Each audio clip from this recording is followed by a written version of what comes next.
arms, no legs, huge features?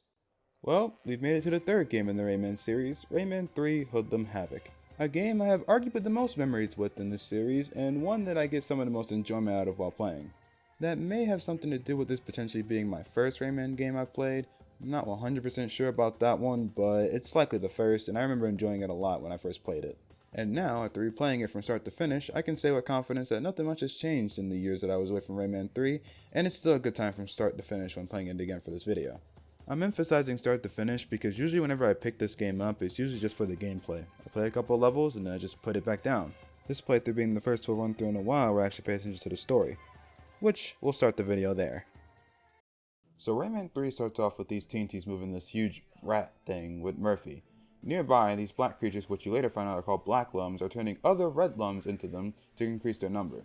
When enough black lums come together, they form this scarecrow looking thing with a musket, brilliantly named a Hoodlum.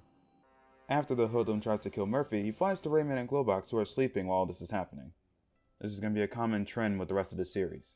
When trying to wake Rayman up, Globox accidentally pulls his hands off and then runs away, leaving Murphy to carry Rayman out of danger by his hair. Starting the first level of the game, which basically teaches you that red lums give you health and to avoid gunfire from Hoodlums. Although I'm not sure if you can actually be hit by these bullets in this level, as I've never gotten hit in my years of playing, nor have I ever seen anyone else get hit by them.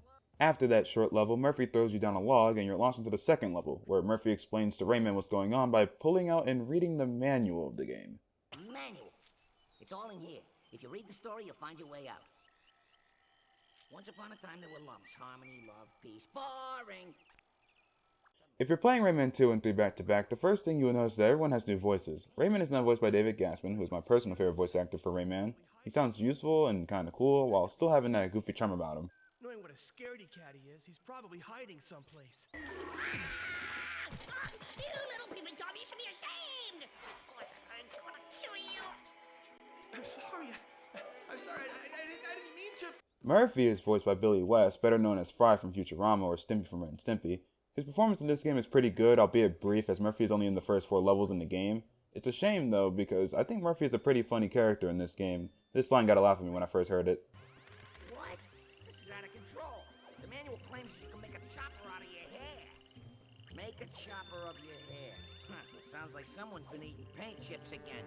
Once you catch up with Globox, who's voiced by John Leguizamo now, you get your hands back from him, and now Rayman can shoot with his fist again. Soon after, Andre shows up and raids the Fairy Council, and once you follow him and take him out, he tells Rayman his plan to turn the energy from the heart of the world into an army of hoodlums, which, if you remember from Rayman 2, the heart is a collection of 999 lums, and if Andre gets his hands on them, he can transform into black lums, which would pretty much spell the end for Rayman's home. This start doesn't last though, as after Andre makes an escape from Rayman for the second time, he ends up running into Globox and getting swallowed by him, putting his plans on hold. The Teensy Kings celebrate, thinking Andre is dead, but after hearing Andre inside of Globox, they deem it too risky to keep him near the heart of the world, and tell Rayman to take Globox to a doctor he knows in Clearly Forest. From here, the rest of the game is just them going from doctor to doctor and having them tell you that they can't help you, but they know a specialist that can, and then just sending you to them. The levels themselves are just obstacles in your way of your goal of reaching the next doctor. That is, until you reach this hellhole, the Desert of Canarins. Here you get introduced to the Canarins, tall, strong, and invincible creatures that the teensies tell you to never ever let touch you or get near you, as they will tear you limb from limb. And trust me, believe them. I mean, just look at how much damage this one did when I touched them on accident. And also, listen to what they say when they know you're in their presence. Stick bamboo under his leg. Tear off his flesh. The reason this level is important about the others is because you meet the King of the Canarins after you get cornered and captured by a group of them. They didn't force you to fight their champion in their arena, their champion being this powerful Canarin called Reflux.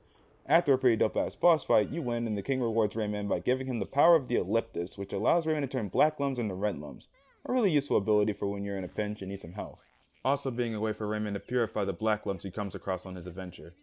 After continuing your trek through the desert, you reach the doctors and all three of them come together and successfully remove Andre from Globox. Although immediately Andre starts his revenge plan.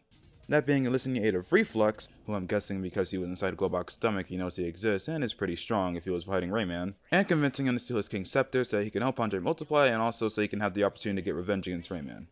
After they steal the King's Scepter off screen, they invoke this thing called the Power of the Leptis, which I honestly cannot tell you what this thing is. Like, it's just a giant hexagonal pattern in the sky and it gives you powers. Kingdom Hearts. It's basically Kingdom Hearts. Before all that though, you go to the Hoodlum HQ and destroy it, and after that you check your way over to the final battlefield. Then you fight Reflux. Punch his tumors a little bit, and then do this decent turret section, and then boom, Andre pops out. Then you neutralize him. I always like the fact that Andre yells for his life, as he essentially knows that he's going to get converted to the good side, but is powerless to stop it. No! Don't touch me! No! No! Globox! Help me! I'm scared! No! Ah!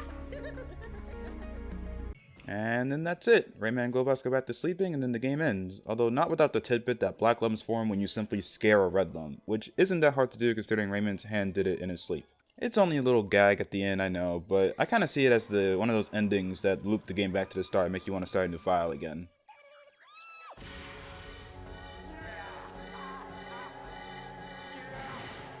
Rayman, quick! Wake up! This game's plot is definitely of a lighter tone than Rayman 2, but not as lighthearted as the first game. Sort of the perfect middle ground in my opinion. Not to say that Rayman 2's tone was bad, in the last video I expressed I really liked that game's plot, but if this was the direction they wanted to go going forward, I say it works. Or at least it would if we had actually gotten Rayman 4 like they teased. Look out, Rayman. Andre is a black lump, and black lumps are twisted. He may even force Globox to drink plum juice, and we all know Globox is allergic to plum juice. See you in Rayman 4!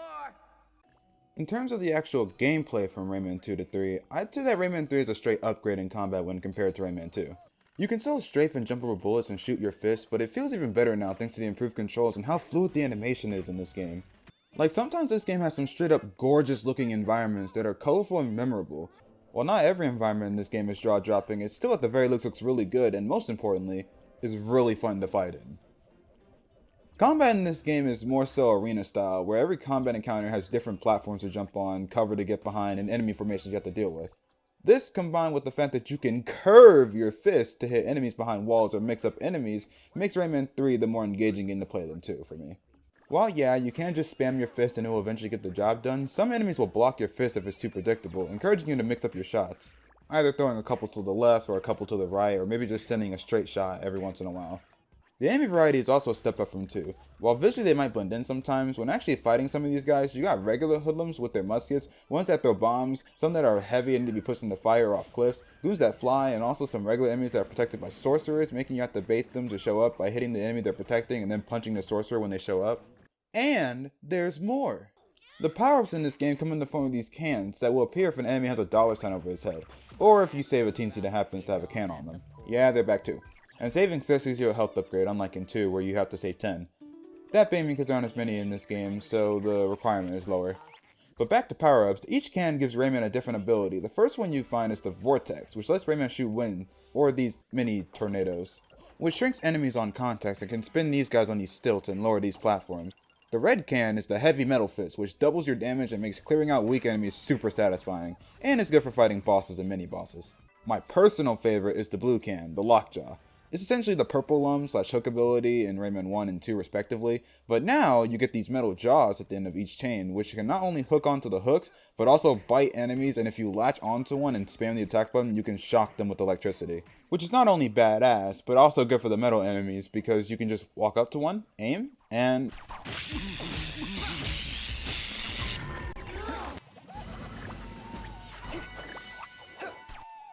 The orange can is the shock rocket, which lets you shoot a rocket Rayman can guide through tight corridors to flip switches or stalk enemies with. And the last one is the throttle copter, which lets Rayman fly for a few seconds. It's only used for upwards mobility and has no advantage in combat, so I often forget about this one. Each can has a different duration for how long they last, throttle copter being over in a few seconds as stated, and the lockjaw lasting the longest. The in-game explanation for how these power-ups work is that it's a laser detergent that washes your clothes, turning them into combat fatigues. Hence the cool little sparkle in the animations when you first try a detergent. These powers add to combat for me, as along with the new mechanics and shape of the map for encounters, it makes for a very engaging game to play, as my mind is constantly active doing platforming and combat with the Vortex and Lockjaw interchangeably, and dodging bullets and dealing with the changing terrain from level to level. The bosses in this game are also way more memorable and challenging than most bosses in the second game. I love this boss where you use the shock rocket to kill the hoodlums controlling these massive legs, and then once he's gone, you take control of the legs yourself, and then stomp on the hoodlums that try to gang up on you while this sports announcer hypes you up like it's a football game. Hey folks, he's a real steamroller. Oh, a beautiful left Fuck yeah, it's satisfying. This underwater boss was also pretty fun, having to guide the missiles back into his mouth while avoiding projectiles and lasers. Both the Refluxes fights were fun. The first one having you dodge his oncoming text and trying to get to the Metal Fist can where you can deal extra damage. And the second one having you switch between using the Lockjaw and the Metal Fist to open him up for more damage. The turret section at the end of the second fight is okay, but the first few phases of the on foot fight were really fun and memorable to me, so it makes up for it in my eyes. One thing that probably helped with that was the music. I know I definitely mentioned the music in my first Rayman video, but I didn't really talk about it much in the second game's video. That game has a good OST as well, but Rayman 3? Maybe it's because I played it the most out of the original trilogy, but it has so many songs that have me humming or bobbing my head while playing because the music is just that good. I like the Fairy Council. The music in these trippy rocket board sections was also pretty groovy. The Land of the Living Dead makes its first appearance in this series in this game, and it also has some pretty good music, although it doesn't have the iconic theme. Not just yet. And the theme of the final boss is also pretty good, and a bunch of other songs throughout the game that plays, making this game have my favorite OST in the original trilogy. While all these things make this a big jump from Rayman 2, that's not to say this game isn't without its issues. I counted several times where the audio and animations weren't synced properly, leading to awkward moments like this. And here I am, still playing a sidekick in a low-budget flick. Yeesh. Or an even worse example, this cutscene in the Desert of Canarins. Hey, Big Nose! If you want to cross the desert, you need to use the tunnels. But it won't be easy. The tunnels are swarming with Canarin, and those beasts are invincible. Yeah, well, you got a better idea? You bet your bed'em dollar I do. Okay, listen closely, Big Nose. Do not let the Canarin get near you. You understand? Never! If they get their claws on you, you're dead. Well, it was a nice knowing ya! I don't like the way the bullets on this turret just spread out after being fired. It makes it hard to be accurate with it, and when you're trying to hit the spot on reflux, it can be pretty tough. One thing that I forgot to mention is that throughout the game, there are these gems and crystals that give you points. The whole goal in these levels is to rack a ridiculous amount of points by defeating enemies and finding secrets, which usually are just hidden away rooms with lots of regular gems and a green gem, which increases your score dramatically. And also to find these sleeping fairies that you have to slowly walk up to for a score bonus. And also these frog things that are on random walls that give you points for looking at them. One thing that ties all this together is that whenever you gain points, you enter combo mode, which along with the points you get from the action, you get bonus points on top of that if you keep scoring during that time frame. Which is another thing that makes Rayman 3 fun to play. Trying to gather gems fast enough to not break your combo is really fun and also incentivizes you to touch and break everything to keep it going. But it leads me to another gripe I have. I wish the combo mode had an indicator telling you how long until it goes away, like in a tutorial. Here you can clearly see how much longer combo mode will last, but that just doesn't happen in the regular gameplay.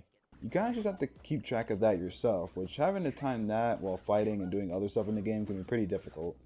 The only other thing I can say I found annoying is that the actual levels in this game are broken up into different sections, which once you cross those sections, the game will tell you how much of the level you explored in percentage.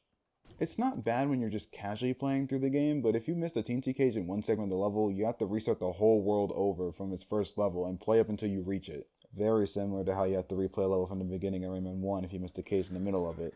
Even after you beat Rayman 3, you're thrown onto the pause menu where you can select any level and start it from the beginning, instead of being able to pick the individual chunk or segment of the level so you can explore it again. I got all the cages on this playthrough, but I did miss one cage in the Canarin level and had to essentially play through 2 segments of that level just to reach the third for one cage, which was pretty annoying. To wrap up, I guess I'll briefly mention the extra stuff in this game. The points you amass in the levels unlock these bonus minigames and bonus films. The minigames are fairly simple, ranging from these platforming challenges like this one where you have to hop on these balloons, or other things like guiding the shock rocket around the obstacle course. I didn't play much of these, and I also didn't unlock everything because the point requirements to unlock these would have had me here all day. And the bonus films are, definitely a sight to behold. Seriously, what the hell are some of these? Rayman 3 is definitely a worthy follow-up to Rayman 2 for me. It's fun, has good music, and the story, while it isn't as serious as Rayman 2, was still fun to follow. Next time in this marathon, we got a double review though. I'll be looking at both Rayman Origins and Legends. I love both of these games, but I feel like if I made 2 separate videos on them, I might end up saying the same thing, as these are very similar games at their core, besides their plots, features, and levels, which I'll be going over when that video is done. Anyways, I hope you all have a fantastic day or night, and I'll see you all in the next video. Peace.